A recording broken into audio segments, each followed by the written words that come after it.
Pour un court résumé, la bataille de Stalingrad est une des batailles les plus décisives de la Deuxième Guerre mondiale.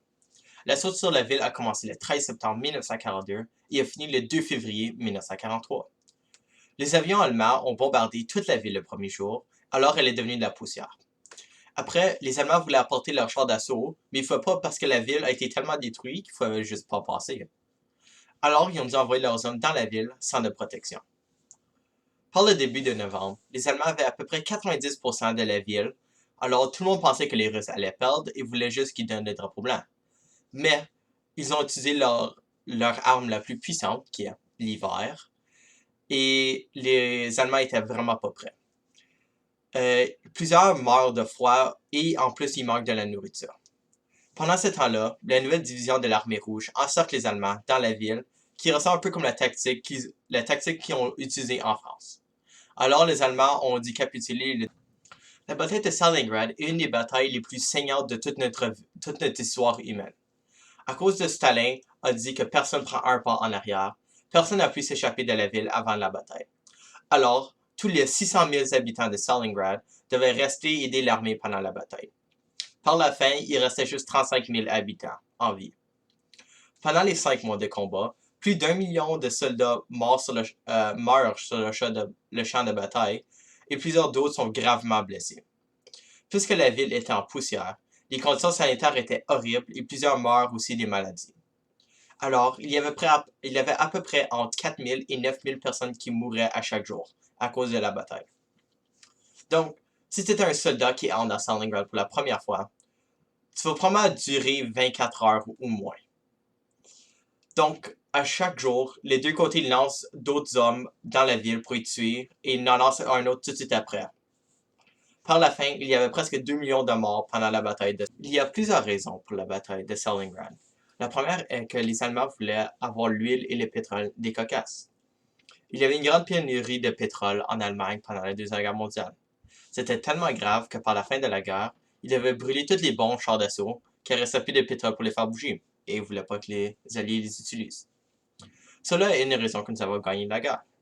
De plus, il veut aussi couper la rivière Volga aux Russes quand ils l'utilisent comme une grande ligne d'alimentation pour le Sud. Par ailleurs, ils auront pu passer un petit peu plus nord pour capturer la rivière et attendre que la ville capitule, mais à cause qu'il y avait le nom Stalin dessus, alors les Allemands voulaient envahir la ville pour donner comme un coup à Stalin sans l'attaquer directement.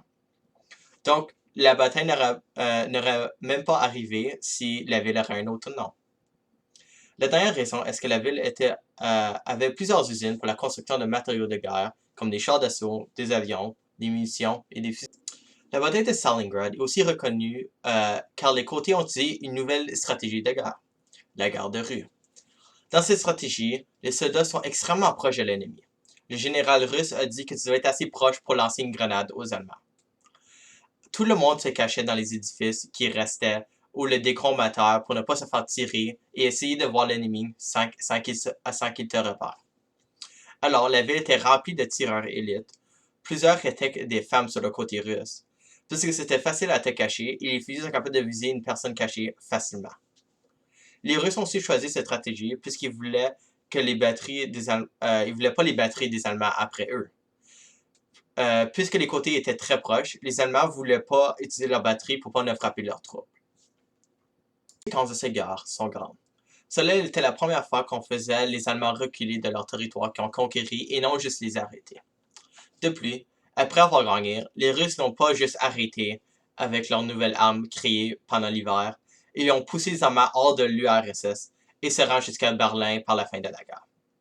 Par ailleurs, les Allemands n'ont pas pu avoir leur pétrole pour leurs chars et leurs avions qui les a coûté la guerre. La dernière conséquence pour les Allemands est qu'elle a donné beaucoup de morale aux troupes des Alliés, car on voit que les Allemands ne sont pas nécessairement invincibles. Pour conclure, la bataille de Stalingrad est une victoire la plus significante de notre histoire. Cela a marqué le moment que la Deuxième Guerre mondiale a changé.